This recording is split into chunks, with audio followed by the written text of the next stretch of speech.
it didn't always start like that. I had many flying dreams where I'm running and taking a deep breath and I'm running and it's like I'm inhaling and I feel like I'm light and I'm starting to coast and it's low, it's not all high, but then I feel it like, oh man, I feel like, oh no, I'm not, it's not floating. I'm starting to land and bam, I hit the ground. It's like, it was just God showing me you're learning how to move.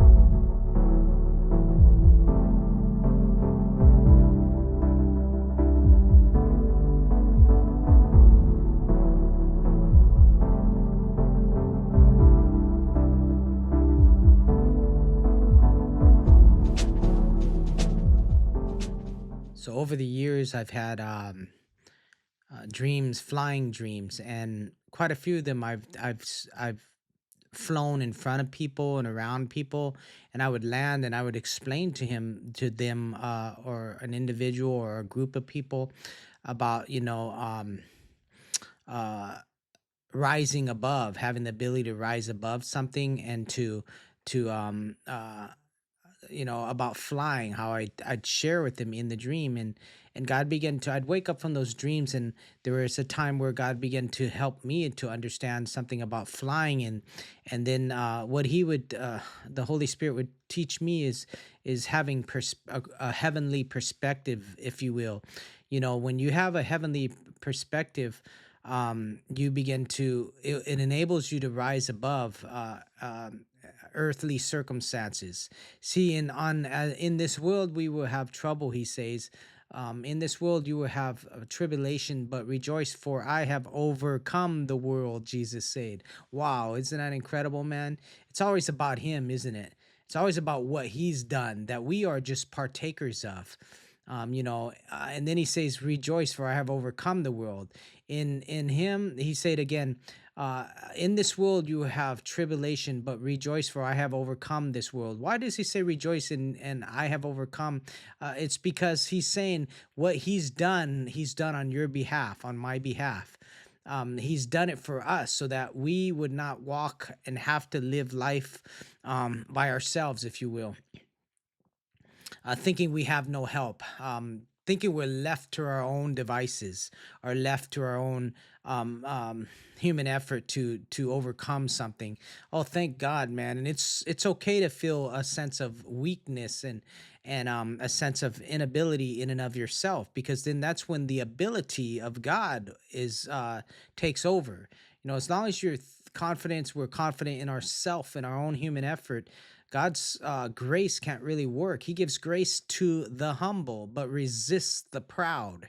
It's okay to be weak. It's okay. Even the great apostle Paul, great, but he's really, in his own eyes, he considered himself the least of all the apostles. Huh, what a healthy sober mindset he had. The very one who wrote, "Each one should not think of themselves more highly than they ought, but in accordance with the grace of God given to them." You compare that today with today's super apostles. We got so many of them out there. I would love to see the Apostle Paul come to some of these ministries that are apostolic or claim to be apostolic just because they planted this many churches or this or that. Paul, when he came to the apostles in Galatia, he wrote to the Galatians. He said, "Paul, an apostle, sent not from men, nor through the agency of man, but through Jesus Christ and God the Father who raised him from the dead." He didn't even need the agency of man. He didn't need to be sent by a man. He didn't even need a letter of recommendation to others or from others. He knew his God. He knew his Father. He knew when his Father sent him to do something, and he obeyed. He went with the Father. Now God will confirm things and he'll show others, and they'll call it out, and some will not do that. Some will be threatened. Some will be even, there's some that are even jealous. It's like, come on, dude, stay in your grace, stay in your lane. You do what you and the Father does through you in a unique way. Let others do what God the Father wants to do through them in a unique way, because we're all different, unique expressions of the one body, the one head, the one mind. So just Be if you're called in an ministry, your whole purpose to help equip others for the work of ministry. It's not about us. It's not about one person. It's not about you. It's not about me. It's about Christ in us expressing himself, wanting and desiring and working in each individual person to express his nature, his express his grace and his power and bring it forth. So yeah, Paul, he was an apostle sent not from men nor through the agency of man. I don't know where how I got here, but God bless you, friends. Just Paul, the apostle that was beaten up, the apostle that said, if I'm gonna boast, I'm gonna boast about my weaknesses, and I'm gonna boast in Christ Jesus as my strength. You compare that to so many of today's people claiming to be apostles or apostolic. It's like, gosh, light and day, if you will. I mean, night and day, if you will. Gosh, night and day, if you will. It's like, shoot, the statements that people make of how and the way they talk, it just sheds more light on themselves than the one who is their life. But in expression, may not be expressing because of the person and their confidence in themselves. So having a heavenly perspective enables you to overcome earthly circumstances, if you will. So in the dreams, I can remember in one flying dream, there was a big wall and an incline and a very high wall, and I ran, I took off and flew over upwards and right up over the wall and landed. And then I explained to the person, um, uh, when you have a heavenly perspective, you can overcome earthly circumstances. Perspective is very important. That's what the Lord was teaching me in the dream, is to have a heavenly perspective on earthly circumstances that are round about you. Now, this brings me to the story of the spies that went into the promised land. Out of all those spies, there was only Joshua and Caleb that came out and they saw something different. In other words, they had a different perspective on what their natural eyes saw. The Apostle Paul says, so we fix our eyes not on what is seen, but on what is unseen. See, for what is seen is temporary, but what is unseen is eternal. What is seen is temporary. In other words, it's subject to change. It's not solid. It's not eternal. It's not set in cement, if you will. And Joshua and Caleb, when they went into the land, they saw the giants in the land. They didn't fix their eyes on the giants. They fixed their eyes on what the Lord said. They were hooked in with the Lord. They had the faith of God inside them to trust him that if he sent them into the land, the promised land, that they were going to partake of the promised land. Even in the midst of anything that the Lord sends us into or gives us, there is going to be challenges.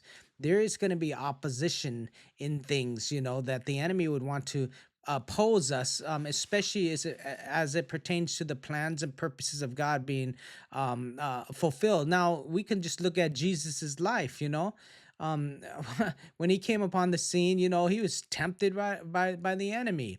He was attacked. They tried to throw him off a cliff.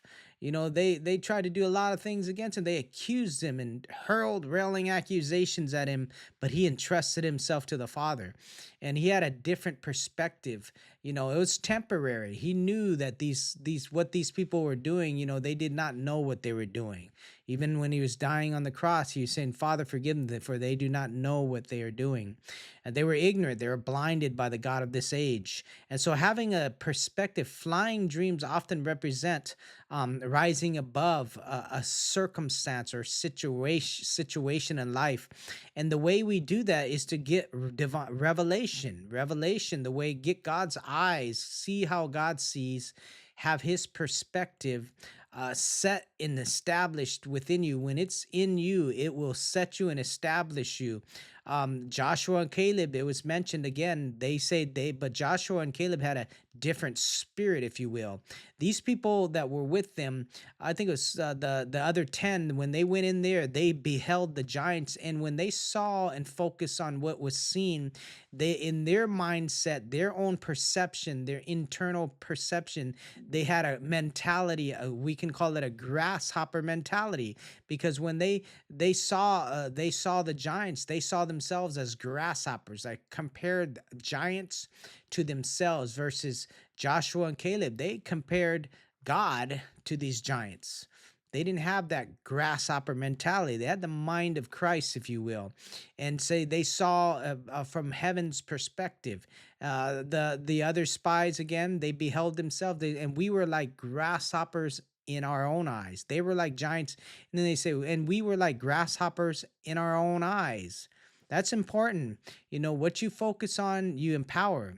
You focus on if you focus on your circumstances and things and your own inability, and instead of God's ability and God's faithfulness, you'll be consumed. You'll become like a grasshopper by the giants, if you will. And so flying dreams, they speak of rising above obstacles, rising above.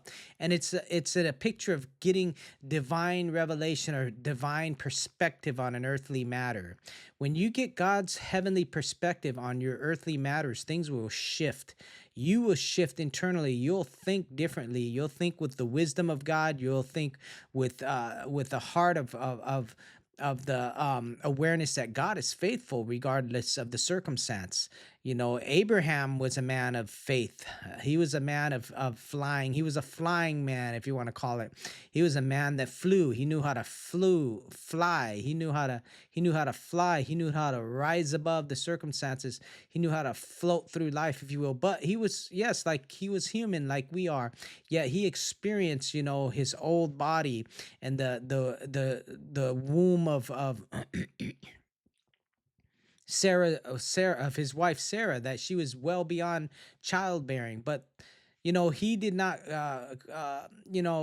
focus on that. He didn't focus on that, but he considered him who spoke the promise to be faithful. He considered him faithful, who spoke the promise, and that he would be able to accomplish what he said he would do. He understood that. He believed that. The prophet said, "For as the rain and the snow come down from heaven and does not return there without watering the earth and making it bear and sprout, so shall my word be which goes out of my mouth.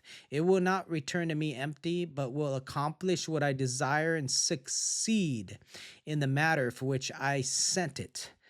He's given us a picture. The Lord's shown us, even in the natural, when I release rain down on the earth, it doesn't return to me empty, but it waters the earth and it causes it to bear and to sprout. The seeds that are within it come out, and provide wheat for bread and for the eater, and for the sower. And so he's showing us, even in the natural, if that's how I do it with in the natural, how much more shall so shall not not so much how much more, but so shall my word be. He's comparing that. If I do that, if that's what happens when I release rain and snow, so shall my word be. When I say something's going to be done, when I desire something to be done, it's going to succeed. When God plans to do something, it will succeed. This is God's perspective. And so we need to come into agreement with that in circumstances, and when we see, so that we have like different eyes. We're known to be a people of a different spirit, like Joshua and Caleb. So that's Second Kings 6 verse 17. We're gonna read that. It says, then Elisha prayed and said, "Oh," he said, "Lord, please open up his eyes so that he may see." And the Lord opened the servant's eyes, and he saw, and behold, the mountain was full of horses and chariots of fire all around. The mountain was full of horses and chariots of fire all around. That's pretty incredible right there. It says in previous scripture says, when the servant of the man of God got up and went out early in the morning, behold, an army with horses and chariots had surrounded the city. So he asked Elisha, "Oh, my master, what are we to do? Do not be afraid." That's the first thing he says. Do not be afraid. Does that sound familiar to you? Do not be afraid. Jesus said that many times to his disciples in the Gospels when they faced and encountered circumstances and things, when the winds and the waves stirred up, when all kinds of encounters around about them surrounded them. There is multiple times where he says, "Fear not, do not worry," and he helped them, or he was exhorting and encouraging them, trust. Even after they saw incredible miracles, they would lose that focus. And so, like the Elisha's servant, he saw in the same way. He saw in the natural and allowed the fear that to generate within him, to come from without and to influence his mind and his heart. But Elisha saw in the spirit. He saw in two dimensions at the same time, which we can see. He fixed his eyes not on what is seen, but on what is unseen. And when he prayed for the servant's eyes to be opened, he saw chariots of fire and an army full of horses and chariots of fire all around. So he had a heavenly vision which shifted his perspective, his focus. And that's what flying does in dreams to us. It's God showing us in a dream that we have the ability to see from a different dimension, to see from God's perspective, to see from the eye of the eagle, the eye of the eagle, to see from a higher realm, a higher dimension, a higher atmosphere, or just a dimension, primarily a higher dimension, the spirit, from the see in and from the spirit realm, on what is going on around us in the natural realm, in the circumstances in the earth. We need to be a people that see like Joshua and Caleb, be a people of another spirit, not be consumed by the giants of circumstances, the giants of earthly things going on, but instead have a heavenly perspective, and overcome the earthly circumstances. For to have a heavenly perspective is what enables us to overcome earthly circumstances. We need to see as God sees. We need to come into agreement with the Spirit. So, how can two walk together unless they agree? And God will give us dreams often, at times, that have to do with flying, and that's one of the primary things that flying speaks about. It's the ability to rise above circumstances. It's a supernatural ability.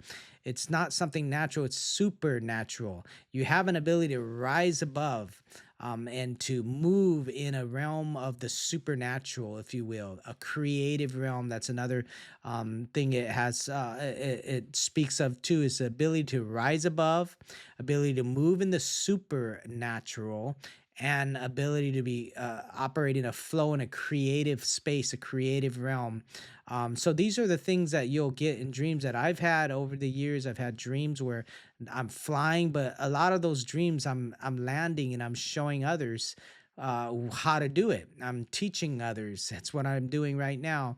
But in many other ways, places and times, I'm sharing about these things. I'm teaching them how to not only fly, but how to control, and how I did it.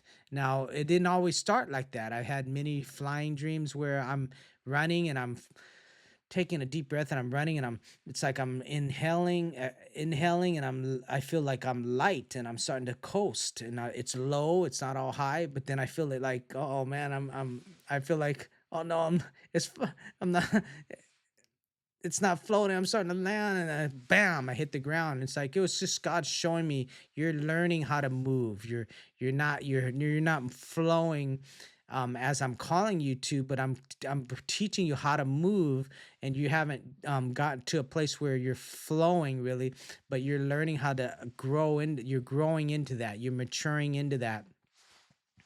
So I've had that many times in the past where I'm taking off, and I'm running, and I'm diving down, and I'm starting to feel real light, and I'm actually off the floor coasting, but then I could feel it give, and I'm like, oh no, bam.